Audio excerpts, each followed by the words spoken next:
ನನ್ನ ಹೆಸರು ಅನನ್ಯ. ನನಗೆ 28 ವರ್ಷ. ಹೌದು, ನಾನು ವಿಧವೆ. ನನ್ನ ವಯಸ್ಸು ಕೇವಲ 28. ಆದರೂ ನನ್ನ ಸ್ನೇಹಿತರು ನಾನು ನೋಡಲು ಆಕರ್ಷಣೀಯಳು ಎಂದು ಹೇಳುತ್ತಾರೆ. ಪತಿಯ ನಿಧನದ ನಂತರ ಜೀವನ ಖಾಲಿಯಾಗಿ ಹೋಯಿತು. ಒಂಟಿತನ ನನ್ನನ್ನು ಕಾಡುತ್ತಿತ್ತು. ಮನೆಯಲ್ಲಿ ಕುಳಿತು ದಿನ ಕಳೆಯುವುದು ಕಷ್ಟವಾಗಿತ್ತು. ಹಾಗಾಗಿ ನಾನು ಬೆಂಗಳೂರಿನಲ್ಲಿ ಒಂದು ಸಾಫ್ಟ್ವೇರ್ ಕಂಪನಿಯಲ್ಲಿ ಕೆಲಸಕ್ಕೆ ಸೇರಿದೆ. ನನ್ನ ಆಫೀಸ್ ಬೆಳಗ್ಗೆ 10 ಗಂಟೆಗೆ ಶುರುವಾಗಿ ಸಂಜೆ 7 ಗಂಟೆಗೆ ಮುಗಿಯುತ್ತದೆ. ನಾನು ಪ್ರತಿದಿನ ಬೈಕ್ನಲ್ಲಿ ಹೋಗಿ ಬರುತ್ತೇನೆ. ನನ್ನ ಅಪಾರ್ಟ್ನಿಂದ ಆಫೀಸ್ ಸುಮಾರು 15 ಕಿಲೋಮೀಟರ್ ದೂರದಲ್ಲಿದೆ ಮತ್ತು ಇದು ನನ್ನ ದೈನಂದಿನ ರೂಢಿಯಾಗಿದೆ.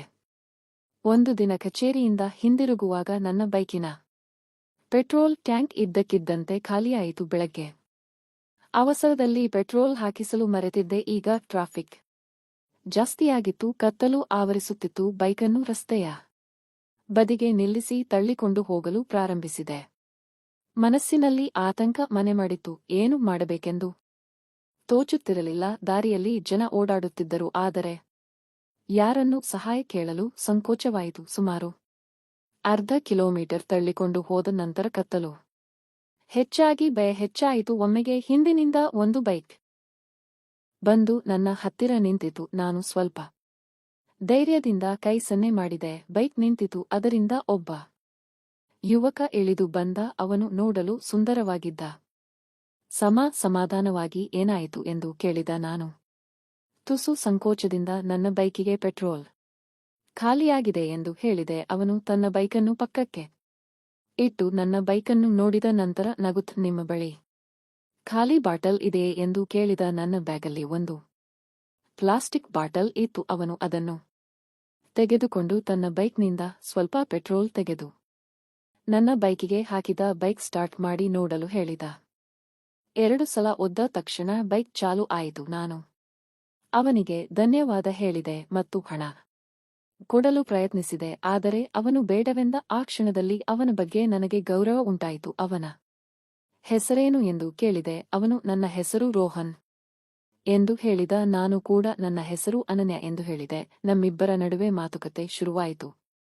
ನೀವು ಏನು ಮಾಡುತ್ತೀರಿ ಎಂದು ಕೇಳಿದೆ. ಅದಕ್ಕೆ ಅವನು ಒಂದು ಐಟಿ ಕಂಪನಿಯಲ್ಲಿ ಸಾಫ್ಟ್ವೇರ್ ಇಂಜಿನಿಯರ್ ಆಗಿ ಕೆಲಸ ಮಾಡುತ್ತೇನೆ ಎಂದು ಹೇಳಿದ. ನಾನು ನಗುತ್ತಾ ನಾನು ಕೂಡ ಐಟಿ ಕಂಪನಿಯಲ್ಲಿ ಕೆಲಸ ಮಾಡುತ್ತೇನೆ ಎಂದೆ. ಆಮೇಲೆ ನಾವಿಬ್ಬರೂ ಬೆಂಗಳೂರಿನ ಹೊರವಲಯದಲ್ಲಿ ವಾಸಿಸುತ್ತಿದ್ದೇವೆ ಎಂದು ತಿಳಿಯಿತು. ಮನೆಗೆ ಬಂದ ನಂತರ ಊಟ ಮಾಡಿದೆ. ಆದರೆ ಮಲಗುವಾಗಲೂ ಅವನ ನೆನಪೇ ಬರುತ್ತಿತ್ತು. ಅವನು ಎತ್ತರವಾಗಿದ್ದ, ಸುಂದರವಾಗಿದ್ದ, ಫಿಟ್ ಆದ ದೇಹ, ಬೆಳಗಿನ ಮೈಬಣ್ಣ, ಕಪ್ಪನೆಯ ಕೂದಲು ಮತ್ತು ಮುಖ್ಯವಾಗಿ ಸಹಾಯ ಮಾಡಿದರು. ಹಣ ತೆಗೆದುಕೊಳ್ಳಲಿಲ್ಲ. ಇದೆಲ್ಲ ನೆನಪಿಸಿಕೊಳ್ಳುತ್ತಾ ನನ್ನ ಮನಸ್ಸು ಸಂತೋಷದಿಂದ ತುಂಬಿತು. ಆ ರಾತ್ರಿ ನಿದ್ದೆ ಬೇಗ ಬಂತು. ಮರುದಿನಗಳಲ್ಲಿ ಎಂದಿನಂತೆ ಆಫೀಸಿಗೆ ಹೋಗುತ್ತಿದ್ದೆ. ಕೆಲವು ದಿನಗಳ ನಂತರ ಮಧ್ಯಾಹ್ನ ಆಫೀಸ್ ಹತ್ತಿರದ ಕ್ಯಾಂಟೀನ್ಗೆ ಕಾಫಿ ಕುಡಿಯಲು ಹೋದೆ ಮತ್ತು ಅಲ್ಲಿ ರೋಹನ್ ಕಾಣಿಸಿದ. ಅವನು ಅಲ್ಲೇ ಕುಳಿತು ಕಾಫಿ ಕುಡಿಯುತ್ತಿದ್ದ. ನಾನು ಉದ್ದೇಶಪೂರ್ವಕವಾಗಿ ಅವನ ಮುಂದಿನ ಟೇಬಲ್ಗೆ ಹೋದೆ. ಅವನು ನನ್ನನ್ನು ನೋಡಿ ನಗುತ್ತಾ, ಅನನ್ಯ ನೀವೇ ಅಲ್ವಾ ಎಂದು ಕೇಳಿದ. ನಾನು ಹೌದು, ನನ್ನ ಆಫೀಸ್ ಇಲ್ಲೇ ಹತ್ತಿರದಲ್ಲಿದೆ ಎಂದೆ. ಅವನು ಓ, ನನ್ನ ಆಫೀಸ್ ಕೂಡ ಇಲ್ಲೇ ಪಕ್ಕದಲ್ಲಿದೆ. ನಾನು ಪ್ರತಿದಿನ ಇಲ್ಲಿ ಕಾಫಿ ಕುಡಿಯುತ್ತೇನೆ ಎಂದ. ನಾನು ಕೂಡ ನಗುತ್ತಾ ನಾನು ಕೂಡ ಇಲ್ಲಿ ಬರುತ್ತೇನೆ ಎಂದೆ. ನಾವು ಆ ದಿನ ಒಟ್ಟಿಗೆ ಕಾಫಿ ಕುಡಿದೆವು, ಸ್ವಲ್ಪ ಮಾತನಾಡಿದೆವು. ನಿಮ್ಮ ಫ್ಯಾಮಿಲಿ ಬಗ್ಗೆ ಹೇಳಿ ಎಂದು ಅವನು ಕೇಳಿದ. ನಾನು ಸ್ವಲ್ಪ ಹಿಂಜರಿಕೆಯಿಂದ ನಾನು ಒಬ್ಬಳೇ ಇದ್ದೇನೆ, ನಾನು ವಿಧವೆ ಎಂದು ಹೇಳಿದೆ. ಅವನ ಮುಖದಲ್ಲಿ ಗಂಭೀರತೆ ಬಂತು. ಅವನ ಕಣ್ಣಲ್ಲಿ ಸಹಾನುಭೂತಿ ಕಾಣಿಸಿತು. ಆ ಕ್ಷಣದಲ್ಲಿ ನನಗೆ ಅನಿಸಿತು, ವಿಧಿಯು ನನ್ನ ಜೀವನಕ್ಕೆ ಹೊಸ ಆಶೆಯನ್ನು ಕಳುಹಿಸಿದೆ ಎಂದು. ಅವನು ನನ್ನನ್ನು ಕರುಣೆಯಿಂದ ನೋಡುತ್ತಾ, ಇಷ್ಟು ಚಿಕ್ಕ ವಯಸ್ಸಿನಲ್ಲಿಯೇ ಈ ಸ್ಥಿತಿಯೇ ನಿಮ್ಮನ್ನು ನೋಡಿದರೆ ಮದುವೆಯಾಗಿದೆ ಎಂದೇ ಅನಿಸುವುದಿಲ್ಲ ಎಂದ. ಅವನ ಮಾತಿಗೆ ನನ್ನ ಕಣ್ಣುಗಳು ತೇವವಾದವು. ಆದರೆ ಸಮಾಧಾನ ಮಾಡಿಕೊಂಡು ಹೇಳಲು ಪ್ರಾರಂಭಿಸಿದೆ. 4 ವರ್ಷಗಳ ಹಿಂದೆ ನನ್ನ ಮದುವೆಯಾಗಿತ್ತು. ಅಭಿನವ್ ಎಂಬ ಯುವಕನೊಂದಿಗೆ. ಅವನು ತುಂಬಾ ಕಾಳಜಿಯುಳ್ಳವನಾಗಿದ್ದ. ನನ್ನನ್ನು ಚೆನ್ನಾಗಿ ನೋಡಿಕೊಳ್ಳುತ್ತಿದ್ದ. ನಮ್ಮ ಜೀವನ ಸುಂದರವಾಗಿತ್ತು. ಅವನು ಒಂದು ಬಹುರಾಷ್ಟ್ರೀಯ ಕಂಪನಿಯಲ್ಲಿ ಕೆಲಸ ಮಾಡುತ್ತಿದ್ದಾದರೆ ದುರಾದೃಷ್ಟವಶಾತ್ ಒಂದು ಅಪಘಾತದಲ್ಲಿ ಅವನು ನಮ್ಮನ್ನು ಅಗಲಿದ. ನಾನು ಸಂಪೂರ್ಣವಾಗಿ ಕುಗ್ಗಿ ಹೋದೆ ಹಲವು ತಿಂಗಳುಗಳವರೆಗೆ. ನಾನು ನನ್ನನ್ನು ಸರಿಪಡಿಸಿಕೊಳ್ಳಲು ಸಾಧ್ಯವಾಗಲಿಲ್ಲ. ಆದರೆ ಸಮಯವು ಮುಂದೆ ಸಾಗಲು ಕಲಿಸಿತು. ನಾನು ಕೆಲಸ ಹುಡುಕಿ ಈಗ ಇಲ್ಲೇ ಕೆಲಸ ಮಾಡುತ್ತೇನೆ. ಅವನು ಹೋಗಿ 2 ವರ್ಷಗಳಾಯಿತು. ನನ್ನ ಕತೆ ಕೇಳಿ ರೋಹನ್ ಸುಮ್ಮನಾದ. ಅವನ ಮುಖದಲ್ಲಿ ದುಃಖ ಕಾಣಿಸಿತು. ನಂತರ ಅವನು ಕ್ಷಮಿಸಿ, ಅನನ್ಯ, ನನಗೆ ಗೊತ್ತಿರಲಿಲ್ಲ ನಿಮ್ಮನ್ನು ನೋಯಿಸಲು ಬಯಸುವುದಿಲ್ಲ ಎಂದ. ನಾನು ಸಮಾಧಾನ ಮಾಡುತ್ತಾ, ಕ್ಷಮೆ ಯಾಚಿಸಬೇಡಿ, ನಿಮ್ಮೊಂದಿಗೆ ಮಾತನಾಡಿ ನನ್ನ ಮನಸ್ಸು ಹಗುರಾಯಿತು ಎಂದೆ. ನಮ್ಮ ನಡುವೆ ಒಂದು ನಿಕಟತೆ ಮೂಡಿತು. ನಂತರ ನಾನು, ರೋಹನ್, ನಿಮ್ಮ ಕುಟುಂಬದ ಬಗ್ಗೆ ಹೇಳಿ ಎಂದು ಕೇಳಿದೆ. ಅದಕ್ಕೆ ಅವನು, ನಮ್ಮ ಮನೆಯಲ್ಲಿ ನಾನು, ಅಪ್ಪ, ಅಮ್ಮ ಮತ್ತು ತಮ್ಮ ಅಮ್ಮ ಇದ್ದಾರೆ. ನನಗೆ ಇನ್ನೂ ಮದುವೆಯಾಗಿಲ್ಲ ಎಂದು ಹೇಳಿದ. ನಮ್ಮಿಬ್ಬರ ಮಾತುಕತೆ ಬೆಳೆಯಿತು ಮತ್ತು ಸಮಯ ಕಳೆಯಿತು. ನಂತರ ನಾವು ಆಫೀಸ್ಗೆ ಹೊರಟೆವು. ಸಂಜೆ ಆಫೀಸ್ ಮುಗಿದ ಮೇಲೆ ನಾನು ಬೈಕ್ ಸ್ಟಾರ್ಟ್ ಮಾಡಿ ಹೊರಟೆ. ಕೆಲವು ಕಿಲೋಮೀಟರ್ ದೂರ ಹೋದ ನಂತರ ರಸ್ತೆಯಲ್ಲಿ ಒಂದು ಬೈಕ್ ನಿಂತಿರುವುದು ನನ್ನ ಕಣ್ಣಿಗೆ ಬಿತ್ತು.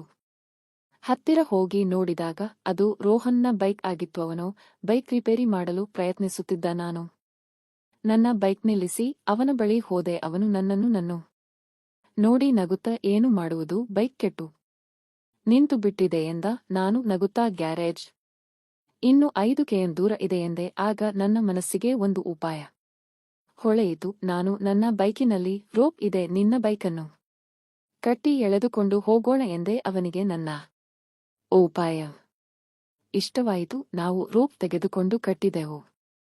ಅವನು ತನ್ನ ಬೈಕ್ ಮೇಲೆ ಕುಳಿತ. ನಾನು ನನ್ನ ಬೈಕ್ನಲ್ಲಿ ಮುಂದೆ ಎಳೆದುಕೊಂಡು ಗ್ಯಾರೇಜ್ಗೆ ಹೋದೆವು. ಆ ಹೊತ್ತಲ್ಲಿ ನನಗೆ ನಗು ಬರುತ್ತಿತ್ತು. ಪರಿಸ್ಥಿತಿ ತಮಾಷೆಯಾಗಿತ್ತು, ಆದರೆ ನನ್ನ ಬಗ್ಗೆ ಹೆಮ್ಮೆ ಅನಿಸಿತು. ಮೊದಲು ಅವನು ನನಗೆ ಸಹಾಯ ಮಾಡಿದ್ದ. ಈಗ ನಾನು ಅವನಿಗೆ ಗ್ಯಾರೇಜ್ ತಲುಪಿ ಅವನು ಬೈಕ್ ಕೊಟ್ಟು ಧನ್ಯವಾದ ಹೇಳಿದ. ಅವನು ನಗುತ್ತ, ನಿಮ್ಮ ನಂಬರ್ ಕೊಡಿ ಅಂತ ಕೇಳಿದ. ನಾನು ಕೊಟ್ಟೆ. ಆಮೇಲೆ ನಾನು ಹೋಗ್ತೀನಿ ಅಂತ ಹೊರಟೆ. ಮನೆಗೆ ಬಂದು ಊಟ ಮಾಡಿ ಕುಳಿತೆ. ಅಷ್ಟರಲ್ಲಿ ಮೆಸೇಜ್ ಬಂತು, ಹಾಯ್, ನಾನು ರೋಹನ್, ಇದು ನನ್ನ ನಂಬರ್. ನಾನು ನಕ್ಕು ರಿಪ್ಲೈ ಮಾಡಿದೆ.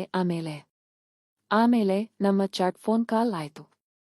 ನಿಧಾನವಾಗಿ ನಮ್ಮ ರಿಲೇಷನ್ ಕ್ಲೋಸ್ ಆಯ್ತು. ದಿನಕ್ಕೆ ಹಲವು ಬಾರಿ ಮೀಟ್ ಆಗುತ್ತಿದ್ದೆವು. ಕ್ಯಾಂಟೀನ್ನಲ್ಲಿ ಕಾಫಿ, ಕೆಲವೊಮ್ಮೆ ಮಾಲ್ನಲ್ಲಿ ಮೂವೀಸ್ ಅಥವಾ ಡಿನ್ನರ್.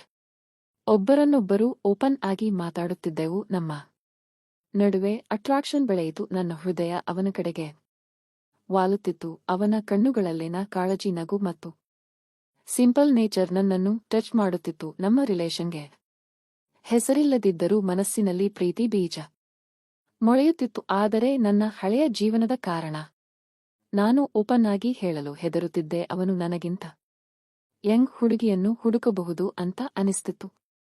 ಆದರೂ ಅವನೊಂದಿಗಿನ ಪ್ರತಿಕ್ಷಣ ನನಗೆ ಸೆಕ್ಯೂರಿಟಿ ಮತ್ತು ಲವ್ ಫೀಲ್ ನೀಡುತ್ತಿತ್ತು. ಒಂದು ದಿನ ರೋಹನ್ ನನಗೆ ಕರೆ ಮಾಡಿ, ಭಾನುವಾರ ನನ್ನ ಮನೆಗೆ ಬಾ, ನನ್ನ ತಂದೆ ತಾಯಿಗೆ ನಿನ್ನನ್ನು ಪರಿಚಯಿಸಬೇಕು ಎಂದು ಕೇಳಿದ. ನನ್ನ ಹೃದಯ ಬಡಿತ ಹೆಚ್ಚಾಯಿತು. ನಾನು ಸರಿ ಎಂದೆ.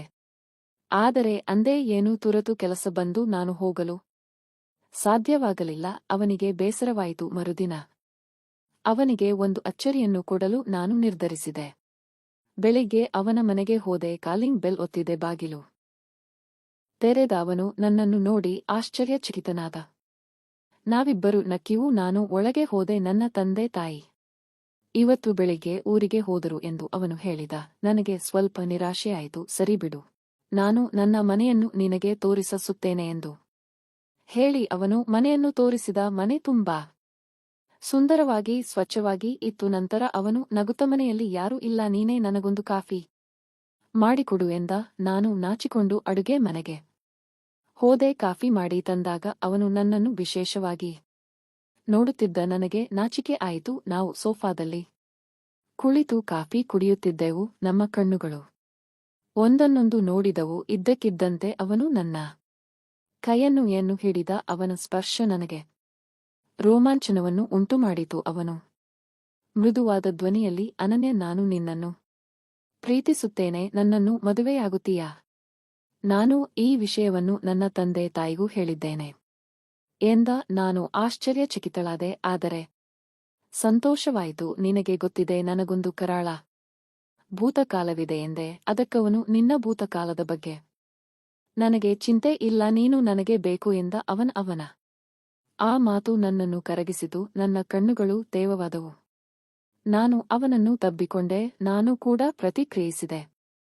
ಆ ಕ್ಷಣ ನಮ್ಮ ಪ್ರೀತಿ ದೃಢವಾಯಿತು. ಇಬ್ಬರೂ ಬೆವರಿದಣಿದು ನಿದ್ದೆಗೆ ಜಾರಿದೆವು. ಕೆಲವು ದಿನಗಳ ನಂತರ ಅವನು ನನ್ನನ್ನು ಅವನ ತಂದೆ ತಾಯಿಗೆ ಪರಿಚಯಿಸಿದ. ಅವರು ಸಂತೋಷಪಟ್ಟರು ಮತ್ತು ನಮ್ಮ ಮದುವೆಯನ್ನು ಅದ್ದೂರಿಯಾಗಿ ಮಾಡಿದರು. ನಮ್ಮ ಮೊದಲ ರಾತ್ರಿ ಮರೆಯಲಾಗದಂತಿತ್ತು. ಪ್ರೀತಿ ಮತ್ತು ಸಂತೋಷದಿಂದ ತುಂಬಿತ್ತು. ರೋಹನ್ ನನ್ನನ್ನು ಚೆನ್ನಾಗಿ ನೋಡಿಕೊಳ್ಳುತ್ತಾನೆ. ನನ್ನ ದುಃಖವನ್ನು ದೂರ ಮಾಡುತ್ತಾನೆ. ನಾವಿಬ್ಬರೂ ಕೆಲಸ ಮಾಡುತ್ತೇವೆ, ಆದರೂ ಪರಸ್ಪರ ಸಮಯವನ್ನು ನೀಡುತ್ತೇವೆ. ನಮ್ಮ ಜೀವನ ನಗು, ಪ್ರೀತಿ ಮತ್ತು ಸಂತೋಷದಿಂದ ತುಂಬಿದೆ. ರೋಹನ್ ನನ್ನ ಜೀವನಕ್ಕೆ ಒಂದು ಹೊಸ ಅರ್ಥವನ್ನು ನೀಡಿದ್ದಾನೆ. ನಾವಿಬ್ಬರೂ ಮದುವೆಯಾಗಿ ಸರಿಯಾದ ನಿರ್ಧಾರವನ್ನು ತೆಗೆದುಕೊಂಡೆವು ಎಂದು ನಿಮಗೆ ಅನಿಸುತ್ತದೆ. ಗೆಳೆಯರೇ, ನಮ್ಮ ಈ ಪ್ರೇಮ ಕತೆ ಹೇಗನಿಸಿತು? ಇಷ್ಟವಾದರೆ ಲೈಕ್ ಮಾಡಿ, ಹಂಚಿಕೊಳ್ಳಿ ಮತ್ತು ಚಾನೆಲ್ ಅನ್ನು ಸಬ್ಸ್ಕ್ರೈಬ್ ಮಾಡಿ. ಧನ್ಯವಾದಗಳು.